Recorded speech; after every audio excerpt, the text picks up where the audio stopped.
A very good morning to all. I hope you all are doing good. So this is Riya Pandey, your business studies educator. So it is day 4 and we are talking about importance of management.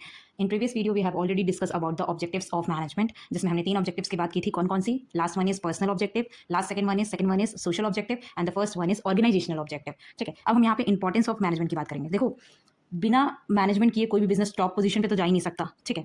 Quality management की जरूरत, मतलब quality of a management, अगर आपके business organisation में management follow नहीं किया जा रहा है तो वो ज़्यादा दिन तक चल नहीं पाएगा, क्योंकि विदाउट मैनेजमेंट कोई भी बिजनेस आगे ग्रो नहीं कर सकता और अपना गोल को अचीव नहीं कर पाएगा. ठीक है. दैट इसीलिए इसमें लिखा है successful organisation do not achieve their goals by chance but by following deliberate process. अगर मैनेजमेंट में प्रोसेस आप फॉलो नहीं कर रहे हो अपने बिजनेस ऑर्गेनाइजेशन में तो आप मार्केट में सर्वाइव नहीं कर पाओगे.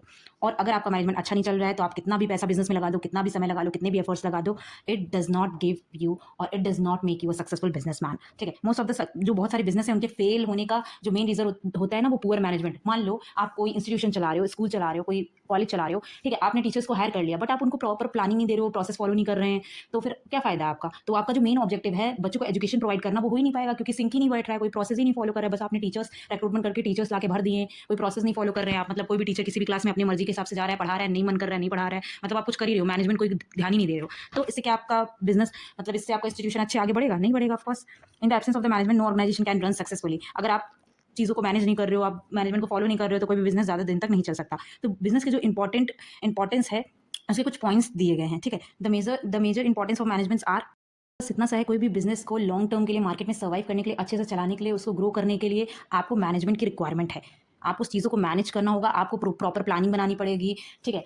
पूरा आपको planning, organising, staffing, directing, controlling, आपको पूरा पॉज डिकॉर फॉलो करना पड़ेगा, तभी एक सक्सेसफुल बिजनेस आप स्टैब्लिश कर सकते हो. ठीक है. तो first one is management helps in achieving group गोल. ठीक है. मैनेजमेंट सिर्फ सिंगल इंडिविजुअल गोल को अचीव करने में हेल्पफुल नहीं होता है, ग्रुप गोल. जैसे फॉर एग्जाम्पल आपके इंस्टीट्यूशन में हो सकता है 50 टीचर्स हो, हर सब्जेक्ट के लिए अलग अलग टीचर एक्सपर्टीज हो. ठीक है. बट आपके ऑर्गेनाइजेशन, मतलब आपके इंस्टीट्यूशन का मेन गोल क्या है? बच्चों को एजुकेशन प्रोवाइड करना और अच्छा रिजल्ट ले आना. तो हर टीचर इंडिविजुअल अपनी क्लास में जाके अपना सब्जेक्ट पढ़ाता है, बट उन सारे टीचर्स का गोल क्या है कि बच्चे अच्छे से पढ़ ले और एग्जाम अच्छे से निकाल ले और अच्छा रिजल्ट दे. तो मतलब हर एक इंडिविजुअल इतना एफर्ट कर रहा है कि पूरे ऑर्गेनाइजेशन का गोल पूरा हो सके. ठीक है. That is called management helps in achieving group goal. Management tries to integrate the objective of individual along with the organisation goal. मतलब हर एक टीचर का अपना एक जो गोल है उसको ऑर्गेनाइजेशन के गोल से मिलाता है, तब जाके ऑर्गेनाइजेशन का गोल पूरा होता है. ठीक है. Management direct the efforts of all individual, उनका common direction towards achieving the organisation. वो सारे एक एक टीचर जो अपनी क्लास में आके पढ़ाते हैं, उनका मेन गोल क्या होता है कि मेरे को इस इंस्टीट्यूशन का, मतलब जो मैनेजमेंट होता है वो नहीं चाहता है कि वो जो रिसोर्सेज ले. अब रिसोर्सेज यहाँ पे किसको बोला जा रहा है? जो मैन पावर, जो हम लोग आ रहे हैं, जो एज अ टीचर स्कूल्स में पढ़ाते हैं,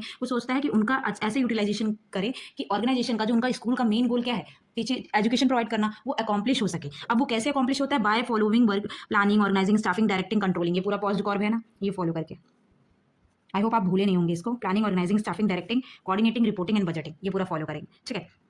उसके बाद creates a dynamic organisation. Dynamic मतलब जो चेंज होता है. ठीक है. ऐसा ना हो अब एक ही प्लान, एक ही पॉलिसीज आप हमेशा जिंदगी भर फॉलो नहीं कर सकते ना, तो आपको चेंज भी करना पड़ेगा. Organisation have to survive in a dynamic environment, so managers keep changes in organisation to manage the environmental changes. बाहर अगर एक्सटर्नल फोर्सेज में चेंजेस आ रहे हैं तो मैनेजमेंट को भी वो चेंजेस अडॉप्ट करने पड़ेंगे अपनी ऑर्गेनाइजेशन में, अपनी इंस्टीट्यूशन में. ठीक है. The employees in the organisation are generally resistant to change. Efficient management motivates employees to adopt changes willingly by convincing them that change is not only benefit for the organisation but improves the employees work and in competitive world. जैसे for example अब पहले के time में क्या होता था, जैसे आज से हम लोग के मॉम डैड के एजुकेशन के टाइम में क्या होता था कि ब्लैक बोर्ड से लिखवाया जाता था, ब्लैक बोर्ड पे चौक से डस्टर से लिखवाया जाता था. ठीक है. स्कूल्स में पढ़ाया जाता है. अभी स्कूल्स इतना मॉडर्न हो गया, टेक्नोलॉजी आ रही है. ठीक है. अभी बोर्ड आपको वहाँ पे मिलता है, स्मार्ट बोर्ड मिलता है, आप स्मार्ट बोर्ड पे पढ़ते हो. ठीक है. डिजिटली अभी ऑनलाइन क्लासेस कितनी ज़्यादा चलती हैं. पहले के टाइम में इतनी ऑनलाइन क्लासेस नहीं है. ऑनलाइन क्लासेस तो अभी जल्दी से इतना फॉर्म में आई है. ठीक है. तो ये सारी चेंजेस इंस्टीट्यूशन को, स्कूल ऑर्गेनाइजेशन को या किसी भी इंस्टीट्यूशन को अडॉप्ट करना पड़ता है. वैसे भी कोई भी टाइप का बिजनेस हो. ठीक है बेटा.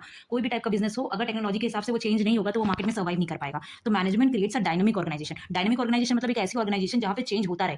मतलब बाहर मॉडर्न वर्ल्ड जैसे चेंज हो रहे हैं, उन सबको चेंजेस को हमें अडॉप्ट करना पड़ेगा. और इससे सिर्फ स्कूल का फायदा नहीं होगा, हमारा भी फायदा होगा. हमें भी डिजिटली कैसे क्लासरूम पे पढ़ाना है हमें भी आएगा. ठीक है. One is management helps in achieving personal objective. देखो, और management helps in achieving organisational objective, ये तो क्लियर है, बट पर्सनल ऑब्जेक्टिव्स को भी वो करता है. देखो, अब आपको मैनेजमेंट, आप किसी भी इंस्टीट्यूशन या किसी भी बिजनेस का मेन मोटिव क्या होता है? प्रॉफिट अर्न करना. ठीक है. और बिजनेस अच्छे से चल पाए. बट पर्सनल ऑब्जेक्टिव मतलब इंप्लॉयज का क्या मन है, मतलब इंप्लॉयज क्या चाहते हैं? इंप्लॉयज को अच्छी सैलरी चाहिए, तो ज्यादा से ज्यादा आप प्रोडक्शन करोगे, ज्यादा से ज्यादा तो आपको ज्यादा से ज्यादा प्रॉफिट मिलेगा. तो मैनेजमेंट क्या करता है? ऑर्गेनाइजेशनल गोल के साथ साथ वो इंडिविजुअल के गोल को भी प्रेफरेंस देता है. ठीक है. An efficient manager is the one who brings maximum prosperity for employer as well as employees. ठीक है, manager leads the people in such a manner that along with the organizational goal, individual goal of employees is also achieved. मतलब manager वो चीज़ों को manage इस तरीके से करता है कि सिर्फ ऑर्गेनाइजेशन का गोल अचीव नहीं होता है, इंडिविजुअल का भी होता है. ठीक है, वो ज़्यादा से ज़्यादा क्लासेस, जैसे समटाइम्स क्या होता है, ऐसे ऑनलाइन क्लासेस में ज़्यादा चलता है. ठीक है, पर्सनल ऑब्जेक्टिव क्या होता है, ऐसी बहुत सारी वेबसाइट्स हैं, ऑनलाइन वेबसाइट जहाँ पे आप पढ़ा सकते हो, जैसे प्रेप करके आता है और अर्बन प्रो एंड ऑल, ये सारी वेबसाइट्स क्या करती हैं, आप यहाँ पे आप पढ़ा सकते हो बच्चों को. ठीक है, तो यहाँ पे पढ़ाने के साथ साथ आप क्या करते हो, यहाँ पे आर्ट्स का आप चार्ज करते हो. ठीक है, तो यहाँ पे क्या हो रहा है, आप जितना ज्यादा पढ़ा रहे हो उतना ज्यादा अर्न कर रहे हो. सो यही मैनेजमेंट, यही प्रोवाइड करता है मैनेजमेंट. ठीक है, ऑर्गेनाइजेशन, कि अगर आप ज्यादा से ज्यादा काम करोगे तो आपको ज्यादा से ज्यादा अर्निंग होगी. इससे क्या होगा, इंडिविजुअल भी खुश है, ऑर्गेनाइजेशन का भी गोल अचीव हो रहा है. ठीक है, that is called management helps in achieving personal objective. Fifth point क्या है, management helps in development of society. जैसे मैनेजमेंट इंडिविजुअल को मतलब इंपॉर्टेंस देता है, उसके ऑब्जेक्टिव को फुलफिल करता है, ऑर्गेनाइजेशन के ऑब्जेक्टिव को फुलफिल करता है, वैसे ही मैनेजमेंट की ये भी रिस्पॉन्सिबिलिटी है कि वो सोसाइटी को भी हेल्प करे, मतलब सोसाइटी को भी उसका फायदा मिले. मैनेजमेंट तो वो कैसे करता है, अब जैसे फॉर एग्जाम्पल आप कोई कंपनी हो, आप प्रोडक्ट्स बना रहे हो, तो आप कैसे कर सकते हो, आप लोगों की मदद. ठीक है, आप एम्प्लॉयज की मदद कैसे कर सकते हो, उनको अच्छी सैलरी प्रोवाइड करके. ठीक है, वेजेस प्रोवाइड करके. ठीक है, और सप्लायर्स की मदद कर सकते हो आप, कस्टमर्स की हेल्प करते हो. कस्टमर की कैसे करोगे, अच्छी कस्टमर को क्या चाहिए होता है, उनको प्रोडक्ट की क्वालिटी चाहिए होता है. अगर आप उनको कोई प्रोडक्ट प्रोवाइड कर रहे हो तो अच्छी क्वालिटी का प्रोडक्ट प्रोवाइड करो, रीजनेबल प्राइस पे करो, ताकि उनको बेनिफिट हो. सो ये सारे आप जो है बेनिफिट है वो सोसाइटी को दे सकते हो. Efficient management also has multiple objective. They give due importance of social obligation towards different groups of people such as employees, customer, supply. It consist on providing quality goods. ठीक है, हाँ, quality goods, अभी जैसे मैंने बताया, आप जो products बना रहे हो, ठीक है, जिनका मैन्युफैक्चरिंग कर रहे हो, उनको अच्छी क्वालिटी का प्रोडक्ट्स कस्टमर को प्रोवाइड करो, खुश हो जाएंगे वो. कॉम्पिटिटिव सैलरी प्रोवाइड करो, जो आपके यहाँ एम्प्लॉयज काम कर रहे हैं उनको अच्छी सैलरी दो. ठीक है, if they are qualified. Create employment opportunity, लोगों के लिए एम्प्लॉयमेंट अपॉर्चुनिटी. अब ये सब क्या कर रहे हो, इससे आप सोसाइटी का ही तो बेनिफिट कर रहे हो. सो इंपॉर्टेंस ऑफ मैनेजमेंट में सोसाइटी का बेनिफिट भी आता है. ठीक है, so that is all about the importance of management.